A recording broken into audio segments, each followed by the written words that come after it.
Hello అండి అందరికీ. రీసెంట్గా ఒక బిగ్ బ్రేకింగ్ న్యూస్. ఆ న్యూస్ ఏంటి అంటే వల్లభనేని వంశీ గారిని ఏపీ పోలీసులు అరెస్ట్ చేయడం జరిగింది. ఆయన హైదరాబాద్లో ఉన్నారు.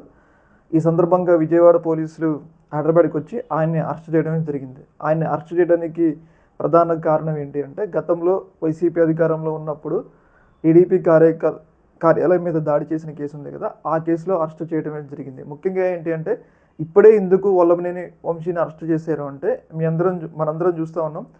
రీసెంట్గా చూసుకుంటే లైలా బాయ్కట్ కానీ, కిరణ్ రాయల్ ఇష్యూ కానీ, అలాగే చంద్రబాబు నాయుడు గారి మధ్య, అలాగే పవన్ కళ్యాణ్ గారి మధ్య గ్యాప్ పెరుగుతుంది. ఈ యొక్క విషయాలన్నీ కూడా పెద్ద స్థాయిలో ప్రజల్లోకి వెళ్తూ ఉన్నాయి. కూటమి ప్రభుత్వం మీద వ్యతిరేకత రావడానికి అవకాశం ఉంది. అయితే ఈ యొక్క ఇష్యూని డైవర్షన్ చేయడం కోసం ఈ వల్లభనేని వంశీని అరెస్ట్ చేశారని చెప్పేసి మనమైతే ఒక అవగాహనకి అయితే రావచ్చు. ముఖ్యంగా ఏంటి అంటే రీసెంట్ డేస్లో ప్రభుత్వం ఒక పాలసీని పెట్టుకోవడం జరిగింది. ఏంటి అంటే వాళ్ళ మీద ఏ వ్యతిరేకత వచ్చినా కానీ ఎవరినో ఒకరిని అరెస్ట్ చేయాలి, ఆ ఇష్యూని ఏదో ఒక రకంగా డైవర్షన్ చేయాలి. దీనివల్ల వాళ్ళకి లాభం ఏంటి అంటే పథకాల అమలుని డిలే చేస్తూ రావడం వల్ల ప్రభుత్వం మీద వ్యతిరేకత తగ్గించవచ్చు అని చెప్పేసి వాళ్ళైతే ప్రయత్నిస్తున్నారంటే మనకైతే తెలుస్తుంది. ఇంకా ఈ యొక్క అరెస్టులు అనేవి మనం ఇంకా కొనసాగుతూనే ఉన్నాం. ఎందుకంటే ఒక్కొక్క నెలలో వాళ్ళ మీద ఎప్పుడు వ్యతిరేకత వస్తే అప్పుడు ఒక్కొక్కరిని అరెస్ట్ చేసుకుంటూ వెళ్తారు అని చెప్పేసి మనమైతే ఒక అవగాహనకి ఎదురవచ్చు.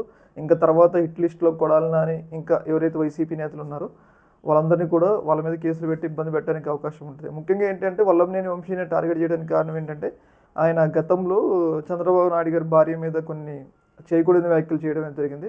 దాన్ని మనసులో పెట్టుకొని దాని ద్వారా విజయవాడ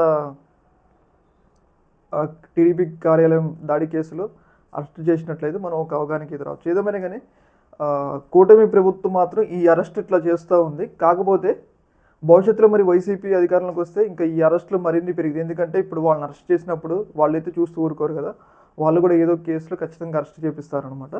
చూడాలి మరి ఈ యొక్క అంశం అనేది ఏ వైపుకి వెళ్తుందని. ఓకే మరి, థ్యాంక్ యూ.